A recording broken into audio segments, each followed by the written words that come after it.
What's up everyone and welcome back to another video. Welcome to a brand new video of Forza Horizon 5 where I'm going to be showing you guys the no BS guide to upgrading and tuning your cars for this game. I feel like a lot of people have been asking for this and I thought I'd make a video.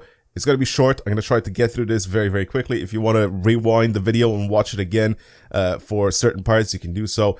Also, don't forget to subscribe if you enjoy this type of content. There's like 1,000 odd videos on the channel of Forza Horizon 5.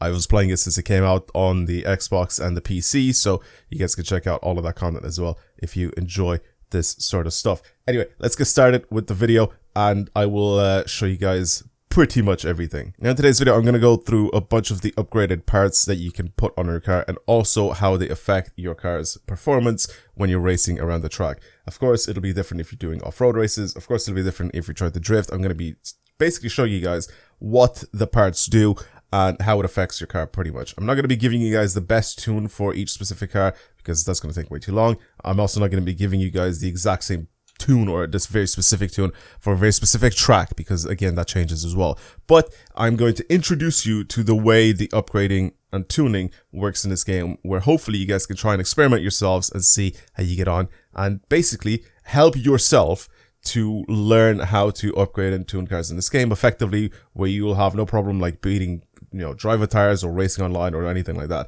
Of course, there is another step up where you can use a very specific car. If you play this game long enough and if you join Discords and if you look at Reddit and all that sort of stuff, you'll know what very specific cars are going to be the best in the game. I've made videos on the channel, by the way, where I've shown you guys the best cars in the game and the tunes that I have downloaded off of basically the best tuners in this game. So very specific tunes for very specific tracks for very specific cars.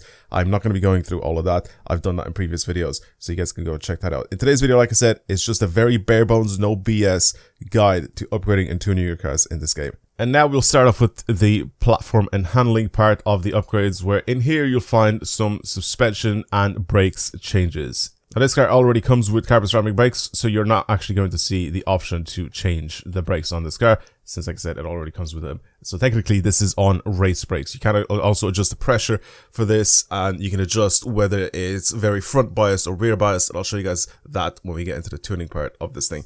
Here in the suspension side, as you can see, with the stock dampers, you're actually not going to have any adjustability at all. Also, ride height is going to get changed. With the sports springs and dampers, you have some adjustability, but not a lot. And then as soon as you change to race, drift, or off-road springs and dampers, you immediately start having adjustability in your suspension and how you can change it. Ride height also does change quite a bit as well. I'm pretty sure all these last three will have the same ride height, except it's preset by the game to have a very specific tune on it. And I'll show you guys what I mean by that. But this very specific car has the race springs and dampers, which I had put on, and I actually had like a little bit of a tune slapped onto this thing. And again, as you can see on your screen, it says it unlocks the springs and dampers alignment tuning. Next up is the anti-roll bars. Basically, this one, again, just as before, the sports one you get no adjustability whatsoever, and then the race one you get adjustability where you can then change how stiff or how soft you want your car to be. Then we have a roll cage, which again, it increases the stiffness of the car. In some instances, it actually does add weight, so it's kind of not really that worth doing, especially when you're doing it in lower class cars. If you're doing it in higher class cars, it actually increases the stiffness and also may improve the handling of the car as well. Next up is the drivetrain, and these ones are pretty easy to understand. The first one is the transmission. You get to change from your stock one, which this one has the 7-speed stock transmission. As soon as you change to the race transmission, it usually changes the speed of it and it makes it quicker. Not only that, but also once you change to the race transmission, you are already able to unlock pretty much all of the gear ratio tuning, which I'll show you guys as well afterwards. These are all different. It depends on what you want. Of course, the more gears that you have, the heavier the car is. So if I go into this, as you can see, the 8-speed has more weight for 10-speed, more weight for 9-speed. And then, of course, the 4-speed is the least amount of weight. Now, it all depends. And the 4-speed, of course, is very good when it comes to weight, but it also isn't going to be perfect when it comes to regular cars due to the fact that some of them may not have the right amount of torque to be able to push through 4 gears, basically. So, again, keep in mind the way you're building your cars here. Sometimes you even choose a 10-speed transmission over this one because it actually drops the car down in class a little bit, which may be very helpful if you're trying to build a car to the top of a very specific class like S1, S2, or A class. So that's why the 10-speed transmission is sometimes very good to pick. Next up is the driveline. This one doesn't really make too much of a difference to your car. It just reduces the weight. And the last but not least, which is a very important one, is the differential. With the stock diff, you're actually not able to adjust anything. It'll obviously be the same as what the car is like normally. This car has a limited slip diff. I don't know if they've made it so it actually does have a limited slip diff with the stock diff. Regardless, the car is okay like this, but as soon as you try and pick the race diff, drift diff, or off-road diff, you'll end up having basically an unlockable diff where you can adjust your values as much as you want. Now keep in mind that all three of these are going to be pretty much the exact same. Usually sometimes there will be a sports diff here as well, where you're only going to be able to adjust the acceleration and not the deceleration for the diff itself. So again, every single one of these is going to be the exact same. It just has a preset the way it's built. So I can pick the off-road diff right now and still change it so it's the exact same as the race diff in terms of its values, and it'll basically drive the exact same. So I'm just letting you know that now. The only reason why I've picked the race diff is because it's easier to just scroll one to the right and pick it, and that's it. There's no actual benefit from picking the very specific one of these, because they're all the exact same. It's just in the actual tuning they will have a different set of values until you change them yourself. Now, tires are super important. Of course, this one is on slicks, as you can see here. There's a lot of different tire compounds in this game that you can pick your car for your cars. If you're trying to build the grippiest cars of them all, of course, the slick tire compound is going to be the best. Then you have obviously the semi-slicks, which have 3 different versions on this car. Some cars will have street and sports tires versus the stock tires if you're driving lower class cars. Those, of course, will just increase the grip the higher you go. That makes perfect sense up until you get the drift tire compound, which I don't really know if a lot of people just really use the drift tire compound, because it's not really that useful anymore, to be honest with you. But of course, then we have also the off-road tire compound, which again, I don't know if a lot of people even use this one. The main ones to focus on is your slicks, the off-road race tire compound, and the drag tire compound. Now, these 3 are the ones that you should really be focusing on if you're trying to build a race car. Why do I mean that? Well, basically, when you're lower in class, you're not going to be able to pick the slick tire compound. And if you do pick the slick tire compound, it'll bring your car's class up by a lot. So let's say you're driving a B class car and you put slicks on it, it'll automatically jump it into A class, because it is such a big improvement. And you don't really want to pick the street tires or the sports tires because there's not much of a difference there. However, if you go and you start picking these, which is the off-road tire compound and the drag tire compound, usually the drag one being the best one out of the 2, the drag tire compound also gives you a ton of grip compared to your stock tires, and it doesn't actually jump your car up in class as much. So this one, as you can see, since this one is technically on sports tires stock, because that would be the ones before the semi-slicks if you're doing it in terms of grip, as you can see, this one is going to be a class 936. If I do this and I add these tires on, apparently or supposedly the game thinks it's worse than the stock tires. It's not actually. It is not actually worse. It is a lot worse if you're going full on sideways. The only difference that we have here with the drag and the off-road tire compound is how snappy the car is at turning in. That changes quite drastically. You're not going to be as snappy with the car, but you will have quite a lot of grip, so you can still keep up your speed in corners and stuff like that. Definitely a lot better than if you were to pick, let's say, the sports tires or the semi-slicks in this situation. Due to the semi-slicks right now are still going to be better, but the issue with it is still it's going to be very, very high in class. So again, try and experiment with the off-road and the drag tire compound if you're driving a really low class car. If you're driving a high class car, then of course stick to the slicks and then just work around that. Tire width, self-explanatory. The wider the tire, the more grip you have. Wheels, again, also will end up changing how your car's weight is basically shown here. As you can see, pretty much any other wheel that I pick here, it's going to be a little bit heavier than whatever wheel I have on now. And of course, then you also have wheel size, which again, sometimes is very good if you want to put like a bigger wheel on the car to drop the car's class and keep it down, let's say, to the top of A class. This is something very, very simple and easy that you can do to try and help yourself, because the only thing that you're really doing here is adding more weight to the car and you're bringing it down in class. So try and experiment with that. Usually leave the wheel size as low as possible. Again, like I said, it's a very cheesy and easy way to basically bring your car down in class. It's very noticeable in the lower class cars, A class, B class, C class, all that sort of stuff. If you have a lot of power for your car, for example, and you're just barely missing out the top of a class, you can go ahead and just, change the wheel size to a little bit higher, and you may drop down in the class that you want. Also track width. I mean, this is again pretty self-explanatory. The wider the track on the car, the better the handling is going to be, due to the fact that it's basically going to be a wider car on the road as you're driving around. It just is going to drive quite a bit better, and also of course it looks better. And then we move on to aero, which is one of the most, I guess, hated things in this game. As you can see, this car actually does have the Forza aero on it. Of course, there's a bunch of parts here that also you can pick for this car, but this one has the Forza parts on it. Now, why did I pick the Forza parts on this very specific car here? It's because I basically wanted to have the adjustable downforce. So you can adjust the amount of downforce the car has at speed. This one, as you can see, is the front splitter for this car. And you can see it says it unlocks the front bumper downforce tuning. And then again, with the rear, it's the same thing. I know they're ugly, and I know every single car pretty much looks the exact same with these parts, with the Forza parts, and everybody really hates them because it's been in the game since like Forza Motorsport like 3 or 4 or whatever it was, and they look the exact same since back then.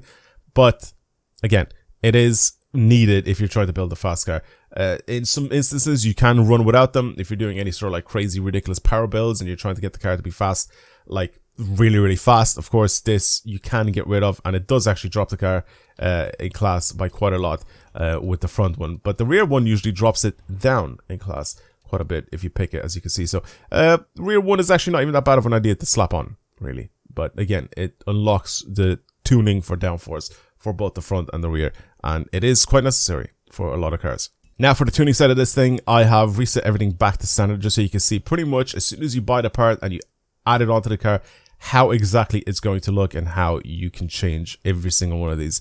I also made sure that this car was all-wheel drive, just so you guys can see the front and the rear differential changes, and also the center balance here, which you'll be able to adjust if your car is all-wheel drive. If your car is front-wheel drive, you're only going to have this available here, and then if your car is rear-wheel drive, you're only going to have this available here. But this car is all-wheel drive, which I've swapped just so you guys can see this. And of course, now we have this, the front, rear, and we also have the balance, where it means where your power is going to be set to, whether it's going to be more to the front or more to the rear. The tires. Now, you're running really high PSI, it gives you a risk of slipping, so there's no reason to run really high. If you run too low PSI, it doesn't give you the response of the actual grip for the tires as easily.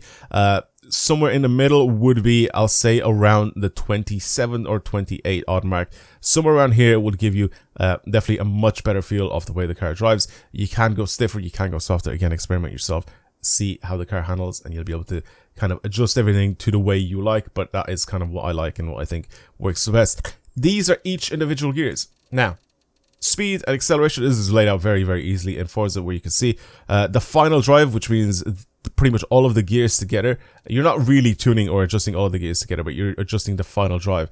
But you are technically moving all of these at the same time. If you bring these to speed, of course, it stretches the gears out as much as possible. So as you can see now, first gear, which is the very first line here, this one, instead of it being basically up to whatever this speed is here, you're making it now so it's a lot closer to 100 and something miles an hour by doing it like this. So you're basically stretching your gears out as much as possible. Now, why is this helpful? Or obviously, if you're doing it like this, then you're basically, shortening the gears as much as possible. So now 6th gear or 7th gear even is now at about 130 miles an hour. So that's pretty much how this works. You can adjust each individual gear. You can see how the power figure works with the car as you're driving it. You can see when the turbos kick in and everything like that. And every single gear is very much adjustable here. This is, again, car by car basis. I can't really tell you guys what works and what doesn't work. Usually depends on what you're driving or where you're driving. A very balanced one would be just slightly off the chart here when it comes to this. Again, drive the car and see what it's like. See what its top speed is. See how easy it gets to its top speed. Are you racing on a track that's very short? Are you racing on a track that's very long? It depends. Do you actually need a top speed of over 260 miles an hour or 250 miles an hour? Or do you just want the gears to be this long? Again, having slightly longer gears is also quite helpful when it comes to acceleration. You can go flat out a little bit easier. And of course, then you won't have a lot of, tire slip. Since this car is all-wheel drive with slick tires on it, it doesn't really make that much of a difference. So having good acceleration on it is actually quite alright with this car because it has a ton of grip. Alignment. Alignment is a very easy one to understand as well. I know a lot of people make it way too difficult for you guys to understand. Every single thing, by the way, will tell you in the description here, so I don't really have to explain what each one of these does. Of course, the more negative camber you have, the more tilty your tires are towards the I guess, the top of the tire towards the inside and the bottom towards the outside. This means that when you're going around a corner and the car shifts its weight, basically the outside tire will be flat against the actual road when it comes to having front negative camber, and it's the same with the rear. Having front negative camber where the tire, like again, is flat against the road when you're going around a corner, it means that you'll get a bit more grip when you're going around a corner. Rear tire does the exact same thing.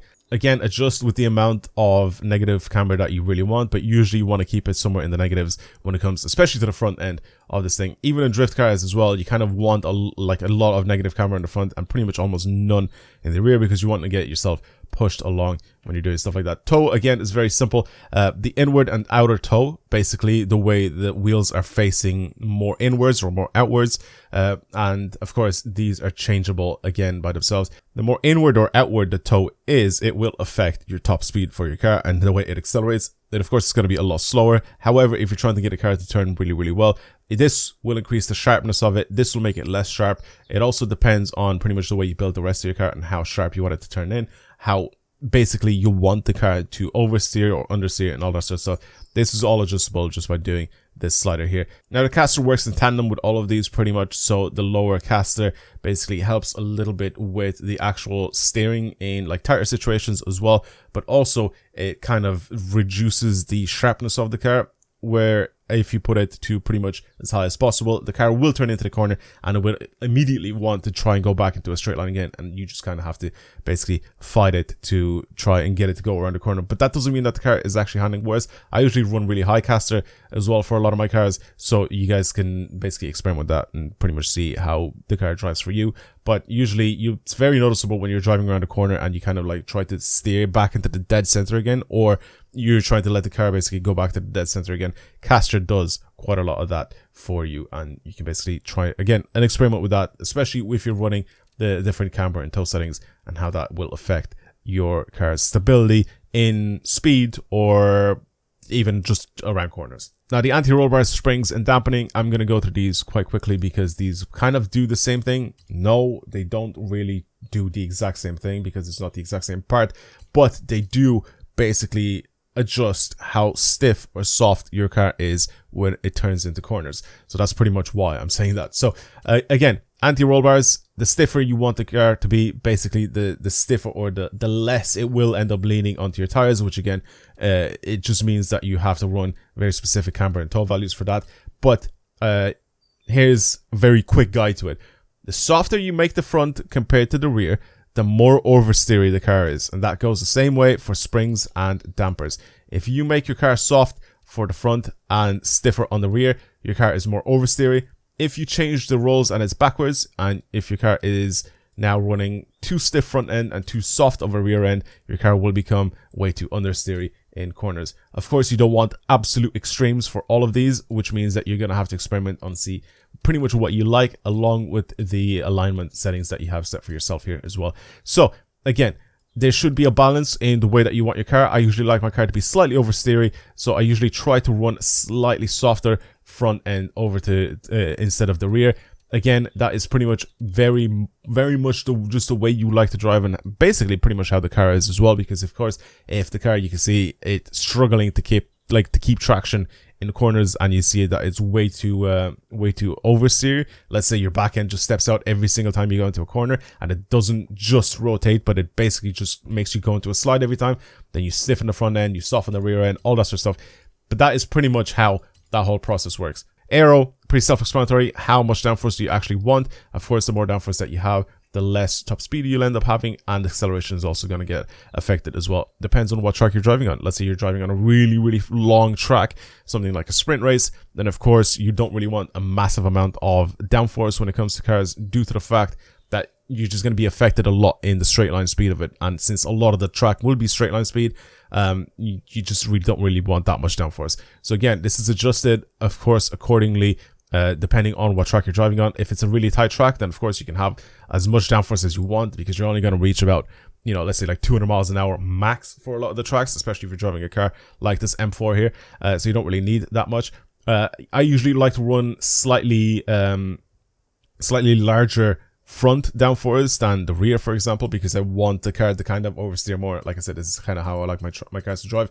I don't want them to drift around corners, but I do want the whole car to kind of rotate and basically make life easier for me. So that's pretty much what I do. Braking here, as you can see, this is only adjustable if you have the carbon ceramic brakes on the car. If you don't have them as standard, of course you can buy them. You can buy the race brakes and you have this.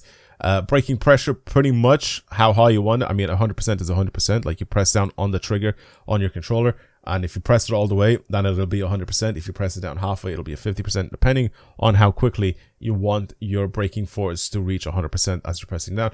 Then, of course, the braking force balance from the front to the rear.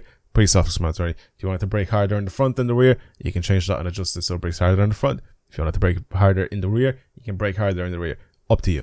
Differential tuning is also something that I feel like a lot of people just don't really understand. In this game, it's kind of a little bit iffy due to the fact that you can run really, really high acceleration for both the front and the rear. Usually the front, I don't really run a really high acceleration, but for the rear, you almost have it maxed out every single time, if not maxed out for a lot of the cars. And even four-wheel drive cars, if you have really good tires for them, you can pretty much max out the acceleration and it should be fine. So how does this work? Well, basically, as you're turning into a corner, do you want the car to lock up earlier or later? And again, it's not really about the car actually locking up, but it's about the car's wheels moving at the same speed. As you're pressing down the acceleration pedal, how quickly you want your wheels to basically start locking up. And that's pretty much what the acceleration is on this thing. So let's say you've set it up really, really high. As you accelerate and as you floor it, basically, in a corner, that's how quickly your wheels are going to end up locking up. Again, this is all going to work in tandem with everything else that you have in your tuning.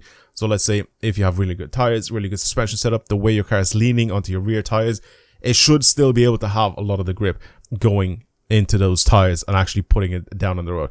If you have crappier tires, then of course running really high acceleration here, making your wheels lock up, and it's the same for the front, by the way. I'm not just talking about the rear. If you have a lot of the power basically getting put into those wheels and you have crappy tires, you'll end up seeing that your wheels are actually quite a lot slippier than before. You also don't want really low acceleration, because then you'll end up having basically like what we call the one tire fire, where one wheel is going to lock up because it's not going to have as much traction, and then the other one is kind of just going to struggle to kind of go around the corner if you have it like this. So the lower the value, the more open your diff is. The higher the value, the more locked your diff is. Basically, it's how this process works. Usually, I run my cars with a lot more rear center balance, which means I do want a lot more power to go to the rear wheels, especially with front engine rear wheel drive cars. So that's pretty much it for that. Again, work with that for yourselves. Deceleration is pretty much the opposite, is as you're slowing down into the corner, how do you want it to act? How do you want the front end to pull you in, not pull you in? Basically, how your wheels are connected to each other, pretty much. The values for these may change depending on what car you're driving, how you're driving. But usually, like I said, it all depends on the car. It depends on the track as well that you're driving on. Now, that's pretty much it.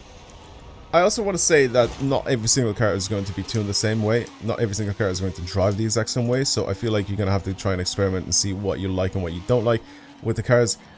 It will all come down to preference at the end of the day. If you're building cars for yourself, if you're building meta cars, you're trying to learn how to build meta cars, and that is a completely different level of tuning in this game. I mean, it'll come down to basically min-maxing. So some of the figures and some of the things that you'll end up seeing on some of the things that I've shown you are going to be fully maxed out, and then you kind of have to work around that and build the car around like a maxed out figure, for example. So again, it is a very weird thing, you know, watching, you know, meta tunes or seeing meta tunes on cars, and it is an insane thing to actually end up learning. But again, it'll all be dependent on the car itself. It'll all be dependent on the track that you're driving on as well. That also is a big factor. So I can't really show you guys each tune for each car for each track. You know what I mean? It just doesn't work that way. So I hopefully showed you guys the absolute basics, no BS guide to tuning your cars in this game. You can correct me in the comments if I got something wrong. I hope I didn't. I hope I explained myself correctly. If I did get something wrong, then definitely correct me down in the comments below.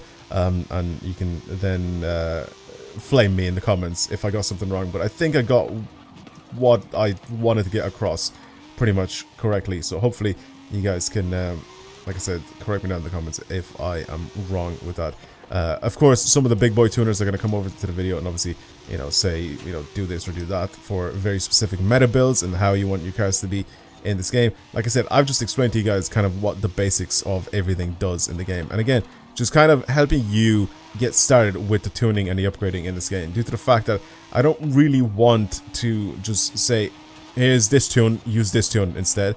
You know, I feel like getting you guys to learn how you tune your cars in this game, it's a lot easier and it's a lot better for everyone else, because it's just a much more enjoyable experience when you're trying to build a car yourself and, you know, you get it nailed in and it's just right, instead of just downloading someone else's tune, which some people may not be bothered to build their own cars, which is perfectly fine. And you can still download everybody else's tunes, you can download my tunes, you can download the top players' tunes, you can do that yourselves. Anyway, I'm just saying that it's something very rewarding when you want to just build your own tune for your car and have it, you know, drive really well. I feel like that's just something that's, like I said, just really, really rewarding in my opinion. So, yeah, let me know what you thought of this video. If you enjoyed it, let me know down in the comments below, and of course, with a like for the video.